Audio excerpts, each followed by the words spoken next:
freedom comes when we refuse to be victims to our thoughts and realize we have already been equipped with the power to fight and win the war for our minds.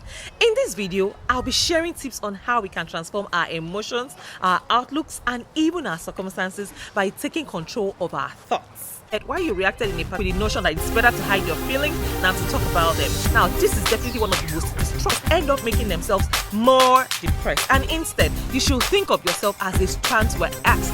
Welcome to my YouTube channel, the best place for go-getters, dreamers, and achievers. My name is Miriam. I'm a wife, a mom, a student, an entrepreneur, and of course, a fashion designer and a YouTuber. I drop 2 videos every week, Mondays and Wednesdays. If you are new to this channel, please don't forget to hit the subscribe button, like this video, and leave your comments as well. Without further ado, let's go over to today's topic. And the topic for today is how to get out of your own head. Yeah, so come with me, let's go.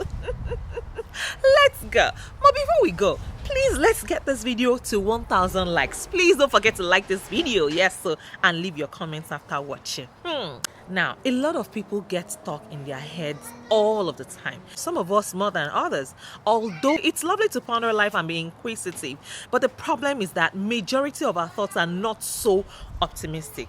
And when we're in mind-wandering mode, that is, in your head, thoughts usually turn to what bills are due, why was your partner acting funny last night, why did a co-worker take credit for your work, why you reacted in a particular way to a family member, and so on. Funny enough, at times like this, when we are not focused on anything in particular, the brain's default mode network, DMN, is on, which means that the brain literally defaults to the worry-based thinking much of the time. And when your mind is wandering in any direction from what you're doing, you're a lot less likely to be feeling happy. Yes, that's the truth. One Harvard study actually a few years ago used a specially designed iPhone app to query people about what they were doing at random times throughout the day, whether they were thinking about that task or not, and how happy or unhappy they were. And the verdict was clear and became the title of the paper. A wandering mind is an unhappy mind. So getting out of your head and back to the present is the key. And how to do this has been the subject for a lot of psychologists' debate for centuries and philosophic debate for even longer. Here are some tried and true science-based methods to help you get out of your own head and back to the present. So come with me, let's go. Number 1, get ready to go there. Yes. Now, this sounds like a way to do exactly the opposite of getting out of your head, but it's not. Because getting in touch with your internal stuff allows you to process it, which lets you move on from it. And the reality is that for most people, especially depending on your generation, they grew up with the notion that it's better to hide your feelings than to talk about them. Now, this is definitely one of the most destructive ideas that you can carry with you, because it means that thoughts never get processed. They just spin around your head ad infinitum. But addressing them by talking about them with friends, or better yet, a psychologist, is a way to step out of it. Yes. Now, from the earliest exchanges between infants and parents, a self grows in relationship with those around them. Now, we come to know ourselves in dialogue with other people. Yes, with others. And people are actually starting to talk more openly about their experiences and pain, which is a very good thing. And even if you can't go to a formal therapy, talking about how we feel to close friends help us to actually process events and emotions in a way that going over and over them in your head simply can't. Yes. Number 2, be a storyteller, not a ruminator. Ben, yes. That being said, there's a double-edged sword. Now, the danger of introspecting too much, of course, is that it can easily turn into a full-blown rumination, an endless cycle of self-examination and worry that goes nowhere. And it is critical that we create a narrative rather than a cycle of overly detailed self-inquiry. And when people examine themselves from too close, they often end up ruminating or even oversimplifying. Now, rumination is like that middle of the night thinking, when the rest of the world is hidden by darkness and the mind descends into a spiral of endless reaction to itself. Now, many people have repetitive thoughts but don't take action. Depressed ruminators end up making themselves more depressed. And instead, you should think of yourself as a storyteller, trying to fit events into a general framework rather than poring over each little piece of information. Introspection is a closed system, and the patterns of growth only emerge by opening yourself to input from others. Can you imagine doing a research on an iPhone with no network connection? Even the best search strategy, talking about introspection alone, will be terribly limited, and so too with cognition, feeling, and desire. Number 3, be slightly inappropriate. Yes, so you heard me right. This may be the best method of all, although it's easier said than done. While it may not be scientifically proven, I'm sure you've witnessed this in action many times. When someone asks you a question that is a little too personal, you may have noticed that after the initial surprise, it actually feels good to answer that question because it opens the conversation up to another level. And the truth is that most of us actually want to be more open and connected with one another, but we just don't know how to go about it. And it is so ingrained in us not to offend anyone and not to overshare that we end up being too conservative. Number 4, talk to a stranger. Yes, you heard me. Talk to a stranger today. In the same vein, building connections with other people, even if you don't actually know them, is another good way to step outside of your head, particularly in these days of iPhone isolation. And a recent study at the University of Chicago found that when participants were asked to talk to a total stranger on the bus or train, when they did that, it brightened their moods considerably. And even more amazingly, it also brightened the mood of the stranger.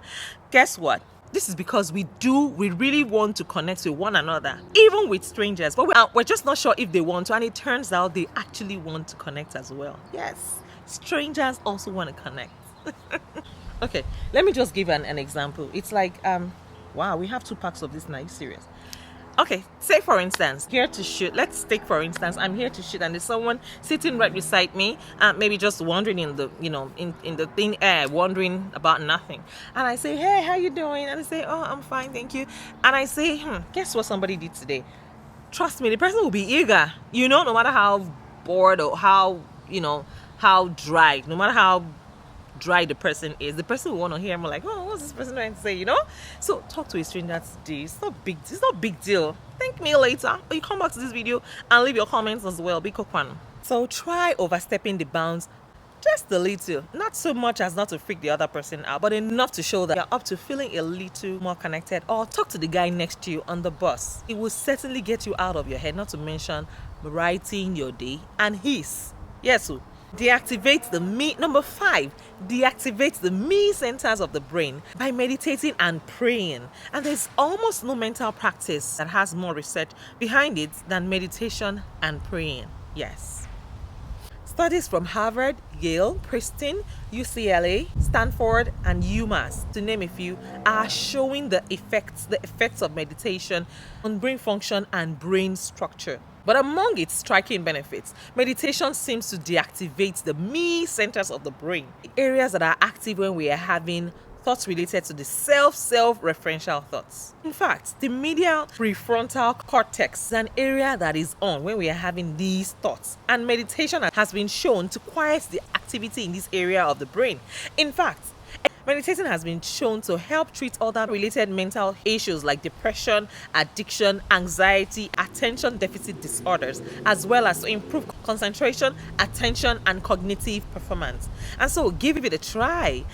Start with sitting and focusing on your breath for 5 minutes. And if your mind wanders, just observe that wandering with a sense of curiosity. Pull it back to your focus. That part. The pulling of the mind back again and again is really the heart of the practice. Number 6, focus on someone else. It might interest you to hear or to know that lots of people have said that helping others is actually a selfish deed because it's such a good way of helping yourself. We know this on an intuitive level, and studies also show it to be true. Last year, a study at the University of Exeter Medical School found out that people who volunteered their time for various causes were less depressed and had greater well-being and life satisfaction than people who didn't. They also lived longer. Yes, I kid you not. Help people today, you will live longer. They also lived longer, but that's another story. That's the story for another day. Helping other people, helping others actually helps you because it forces you to get out of your head and focus on something outside of yourself. And if you're a parent, that focusing on another person, even if they are a tiny demanding one, yes, who we're talking about, babies, does a similar thing. But when you actually set out to spend your time on another person or cause, you'll find that it's a very good way to move the focus away from you. And now try asking someone who looks down if they would like to talk. It will certainly make them feel better. And just to be asked it will certainly make them feel better just to be asked that question. And you'll be the better for it too. Yeah. Number 7, learn what mindfulness is. If you really can't seem to hop outside your head, try a few minutes of mindfulness. Whenever you notice yourself getting stuck there, although it has become a buzzword over the last few years, mindfulness is an effective way to introspect productively. And if you find yourself spinning a thought around in your head, try to stop and investigate it. And many mindfulness experts have said that the most important thing to remember is that thoughts don't have to be believed. Thoughts don't have to be believed, just like some dreams that you had. They actually come and go into our heads like clouds, often very randomly. So if you can just acknowledge a thought non-judgmentally, and then let it go, you'll be in good shape. Now, the letting go part is, of course, the hard one. But with practice, it can happen. Then your thoughts lose their power over you. So if you find yourself in an endless cycle of rumination, step back and try one of these methods. Talk with a friend or a psychologist. Meditate for 5 minutes. Pray for another person or a stranger. And if you're feeling bold, if you're feeling bold, ask about how they are, share a little too much about yourself. Now, and introspect curiously into your thoughts and then try to let them go. The mind is a pretty cool place. When it gets to be too much, it's important to know how to take a break from it. So thank you so much for watching this video till the very end. If this video has blessed you, you know how we do it. Please click on the subscribe button and leave your comments as well. I can't wait to read from you guys. Yes. So for those of you that are interested in joining my Facebook group, it is called Business Moguls. We help to inspire people with business ideas to take their businesses to the next level. So please go ahead and click on the link in the description. I'll be more than happy to add you right in the group. Thank you so much for watching this video once again. Don't forget to like, leave a comment, and share this video with your friends. I'll see you again next week with another powerful and exciting episode.